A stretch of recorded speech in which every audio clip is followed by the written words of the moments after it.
So, I've finally seen the entire Soul Society arc. Last video I covered the first half of this arc, and today I'll be discussing the second half as well as my thoughts on this arc as a whole. As always, I want to remind everyone that this is my first time experiencing Bleach, so I ask that you don't comment any spoilers for future arcs. Also, if you're enjoying these Bleach reviews, drop the video a like, it helps the channel out, as well as subscribe, as I will cover every Bleach arc as I progress through the story. With that said, let's talk about the rescue mission arc. We last left off with Yoruichi coming to Ichigo's aid to fight Byakuya, or so it seemed, as she knocks Ichigo unconscious and decides that he will fight Byakuya after 3 days of training. I almost got upset that she would escape with Ichigo and no one else, but she explained she couldn't carry anyone else and be fast enough to get away, so for now, Rukia, back in the cell you go. This training is where we finally get to learn about Bankai. It is the second form of release for a Zanpakuto. We cut to Orihime and Uryu, who have disguised themselves as Soul Reapers. While sneaking around at night, a member of Squad 11 confronts them and says he doesn't recognize them. When checking their robes, he sees that they're a part of Squad 12, and before he can say or do anything, members of the 12th Squad show up and act like they've got their back. This was a trap, however, as they burst into flames. I did not expect any of the captains to be evil. Well, outside of Aizen, as I've said before, him being a villain is the only spoiler I knew before watching the show, which we get to touch on more later, but I've got to say, this captain surprised me, as not only is he willing to kill his own men, and reveals to Uryu that he researched Quincy's and experimented on Uryu's grandfather while showing him a picture of his remains. This causes Uryu in a fit of rage to use Ratso Tegon, the Quincy's ultimate move that allows him to fight until the bodies turn to dust. We get a flashback where we see Uryu's grandfather give him the glove he uses now before jumping back to the present to see Uryu break off one of the protrusions off the samurai glove. This gives Uryu a very nicely designed armor and a flame on his back which absorbs all the reishi from the building surrounding him. Uryu fires a shot at Mayuri and destroys his arm, however unexpectedly this is where we finally get to see Bankai in action. This was not at all what I expected Bankai to look like, and what I like is that as we progress through the story, we see more Bankais and each are unique, but I have to say Mayuri's is probably my least favorite so far. Despite using Bankai, Uryu still blasts Mayuri, almost killing him, which I'm a little disappointed that he didn't kill him, as after this battle, Uryu loses his Quincy powers. I have to hold out hope that Uryu is able to regain his powers in the future, because I don't want Uryu to take the back seat in the story, as he's one of my favorite characters, but also because having someone else take down Mayuri, or even worse, no one taking him down, would be really dissatisfying. After the fight, Uryu runs into Tosen, who captures him and has him locked up along with Chad and Ganju. We get to see Ichigo's training, and I really like the method they use for his training. He must battle Zangetsu himself while trying to find the real Zangetsu in a field full of fates. After having a full day of training, he takes a bath that heals his wounds, and Yoruichi decides to join him. Wait, no!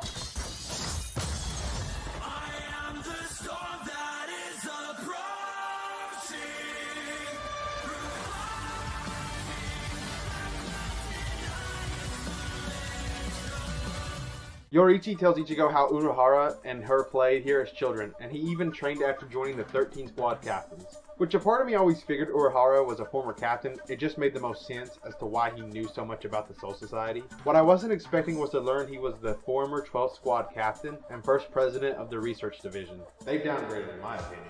Momo, after being locked up for attacking Gin, receives a letter that was written by Captain Aizen, but before seeing what it says, we cut back to when she was younger and training in the academy. We get to see her, Renji, and Izuru become a squad and go on their first mission together, which despite being a training exercise goes wrong as real hollows appear. This is also where we can see why she cares for Captain Aizen so much, as he shows up with Gin and takes down the hollows with ease, protecting her. I'm under the impression that it became more than just a captain-subordinate relationship, and that perhaps Momo was in love with Aizen. Whether anything came of that was never stated, and I'm only speculating that that is a thing to begin with. We come back to the present only for Momo to knock out the guard and escape. Gin also breaks Izuru out and they head out of the compound only to be confronted by Hitsugaya. To my shock, Momo shows up and draws her sword, but not on Gin. This time instead she points it at Hitsugaya, saying that the letter written by Aizen claimed he was going to confront Hitsugaya, and if he didn't back down he would fight him, and if he should die, for Momo to avenge him. This forces Hitsugaya to knock her out so he can finally try and kill Gin. The two clash and Hitsugaya releases his Shikai, which is a serpentine dragon made of ice and can even control the weather. Okay, fine, I admit it. This Zanpakuto is cooler than Renji's. I didn't think it was possible, but I absolutely love this design choice, and as much as I love Zabimaru, I take a sword that can become an ice dragon any day. He freezes Gin's arm, but when Izuru distracts him, Gin releases his Shikai, and even though Hitsugaya is able to avoid it, he sees that Gin's attack is about to kill Momo, but luckily Rangiku appears and protects Momo. Instead of fighting them both, Gin escapes, and instead of chasing him, they take Momo and hook her up with medical equipment. We see Yoruichi thinking about how Ichigo might need needs some more time to reach Bankai, as he hasn't made any progress. He thinks they have plenty of time to do so, but the Kido corpse appear in front of Rukia and reveal that her execution date has changed to tomorrow. I said in the last video that I like that they changed the date, as it means our characters have even less time to rescue her, and therefore raises the stakes, but man, I won't lie, I was kind of worried when they were only giving us less than 24 hours to not only save her, but to learn Bankai. Despite the pressure being even higher on Ichigo to achieve Bankai, he doesn't get upset or shaken. He just says if he must achieve it before tomorrow, he will. One thing that I love about Ichigo as a character is that time and time again, he not only says he will do something, but he does it. He doesn't give up or even considers giving up. No matter how much he gets knocked down, he gets up and keeps going. His resolve is something that many people, myself included, wished we had. Renji appears in the training area and says he will learn Bankai as well to save Rukia and defeat Byakuya. We have a glance into Rukia's past when she joined the 13th Division, and we meet Ganju's now deceased brother, Kaien Shiba. While everyone else hates Rukia and thinks she didn't work hard to get here and is only here because of the Kuchiki family, Kaien treats her just like anyone else, and the two quickly form a friendship. However, as we learned in the first half of this arc, she ended up killing Kaien, but we didn't know why. Well, unfortunately, a hollow with the ability to possess Soul Reapers takes over Kaien's wife's body and has her kill several Soul Reapers before killing her as well. Kaien fights the hollow in a one-on-one, and despite Rukia wanting to help him, Ukitake tells her the exact same thing she told herself back in the first arc when wanting to help Ichigo against Grand Fisher. That there are two kinds of fights. Fights to protect lives and fights for honor.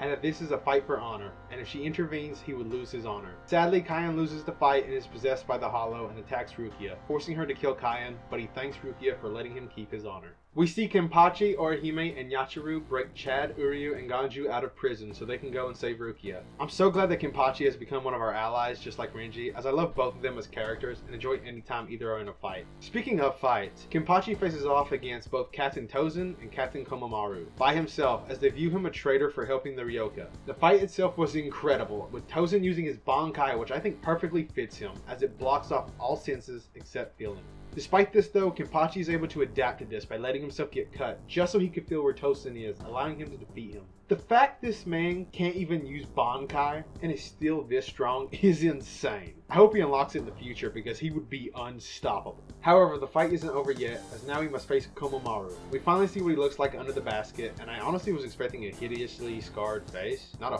fox-like appearance. The fight doesn't last long, and of course, Kenpachi wins again. While this was going on, Renji confronts Byakuya and the two finally clash, and Renji even surprises Byakuya with how much he's improved in such a short time.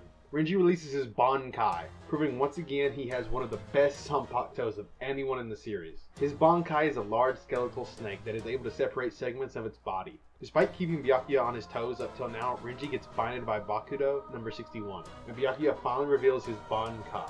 His Bankai is two rows of massive swords that separate into many blade petals and pierce Renji's body, leaving him severely wounded.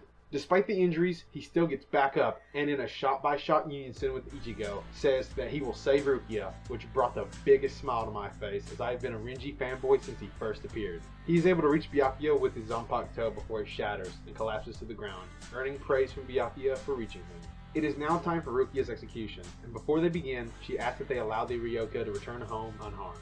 Captain Yamamoto agrees to these terms, but he actually has no intent on doing so, and is only agreeing to give her peace of mind before her death. The Sokyoku's ropes snap and turn into a phoenix. Right before it can execute her, Ichigo shows up and stops it with no issue, despite it having the power of 1 million Zanpakutos.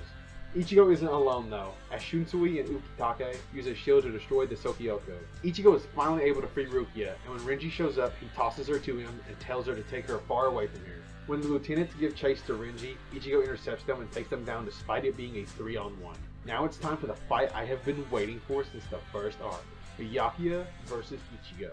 The fight lived up to the hype, as Ichigo constantly showed Byakuya he was superior in both strength and speed, showing off his new abilities like Getsuga Tensho, but also finally releasing his Bankai, which not only changed its shape and color into a black blade, but also changed Ichigo's clothes as well, making him look more like what Zangetsu wears. I love the design of his Bankai, and that instead of being an even bigger sword like I expected it to be, it instead looks more like what an unreleased Zanpakuto would look like, since Ichigo always has his in its Shikai form. The appearance isn't the only thing that changed though, as Ichigo is now stronger and faster than he's ever been. This forces Byakuya to use his ultimate form of his Bankai, which surrounds them in a pink void and abandons all his defense and risks everything to kill his opponent. This allows him to get the upper hand on Ichigo, and before he can go for the final blow, Ichigo's hollow side takes over him. The Hollow Sight gives Ichigo a massive power boost and is about to kill Byakuya before Ichigo takes back control of his body and suggests that they start over as he doesn't want to win this way.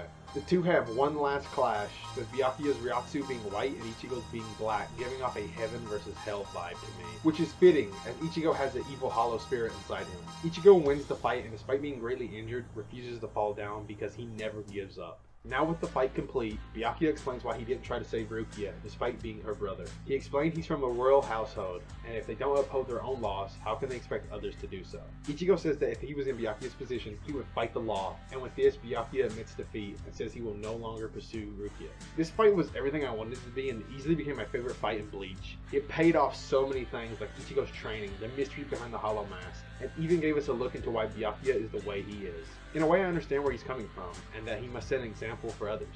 I don't think he's a bad person. He's just someone who has always had to live up to a certain standard, being born into a royal family. But now Ichigo has opened his eyes and realizes that maybe he's been wrong and needs to change. While their fight was going on, we had some others going on as well, and that was between Yoriichi and her former pupil, So Fang. This fight gave us Yoriichi's backstory, and we learned how she is a member of one of the 4 noble houses, as well as the former leader of the Stealth Force, which makes sense as she has been able to hide for 100 years. We see that they were more like sisters than student and teacher, and Su Fang is upset that Yoriichi abandoned her without a word despite knowing she would have came with her. The fight between the two was really good, and I always enjoy getting to know more about these characters. The other fight we got was Yamamoto versus Ukitake and Shunsui, and I always loved the old man is ridiculously powerful trope in anime. I actually think it makes sense because Soul Reapers live a long time. I mean, 100 years can go by and they barely age. So imagine how long Yamamoto has been around. And with all those years of fighting experience, makes him a terrifying opponent. The man is literally on fire. Like, if I saw my opponent do this, I don't care if it's 2-on-1 or 20-on-1. I'm running away. We learned that Shunsui and Ukitake are the only ones with 2 Zanpakutos, and that they were the first captains out of the academy. Now it's time to talk about what you all have been waiting for. The reveal of what really happened to Captain Aizen. Hitsugaya and Rangiku go to Central 46 and find every member of the council dead and see that the blood isn't fresh. Hitsugaya realizes this means they've been receiving false orders, and every time Rukia's execution date changed, it was someone else giving the orders. Izuru appears and has them chase him out of the building, and then we see Momo, who was following them. Gin appears behind her and leads her through the building, and she sees Aizen, who is not only alive, but was never dead to begin with. She hugs Aizen and is crying tears of joy, and Aizen even apologizes to her before stabbing her through the chest. My jaw dropped, because even though I knew he was a villain, I did not expect him to do this to Momo. I thought worst case scenario, she would join him, but the fact that he used her loyalty to not only deceive her, but to make her try and kill her friend Hitsugaya makes me sick. What was shown as the Aizen and Gin at odds earlier in the arc was really them planning this all along.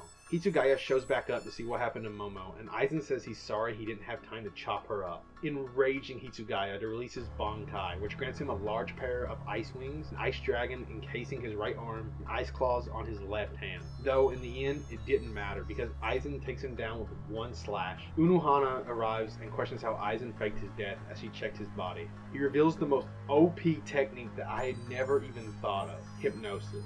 He was able to trick everyone into thinking he was dead, and with an ability like this, as well as having so much power to one-shot a captain using Bankai, I have no idea how we were supposed to stop him.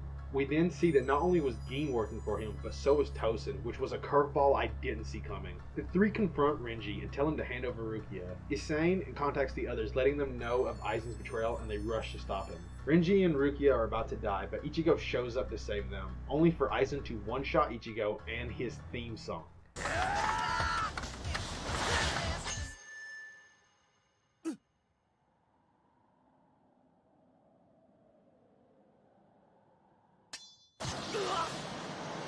He reveals that every Soul Reaper has a limit, and he knows the way to break past these limits, and that is to become hollowified. Aizen reveals the only one who accomplished this was Urahara, who eventually tried to destroy the Hogyoku, but couldn't. In order to do so, he hid it inside Rukia's Gigai, and that this would cause her to lose her powers and eventually turn human, which explains why Rukia never gained her powers back in the first arc. I'm not sure why he chose Rukia, but I'm sure it will be revealed in the future. Aizen is able to retrieve it from Rukia's soul, and thankfully she didn't die in the process. He does try to kill her, but Byakuya shows up and protects Rukia, showing how much he has developed since we first saw him. Now having what he needs, Aizen and the others escape as several Menos Grandes appear and shoot down a beam that allows them to escape unharmed. With the fight finally over and everyone getting medical attention, Byakuya reveals to Rukia that the reason she always looks similar to his now deceased wife is because she was Rukia's older sister. Him marrying out of his family and adopting Rukia was against the law, and he swore that day to never break it again, which shows us why he couldn't save Rukia before. He asked her for forgiveness.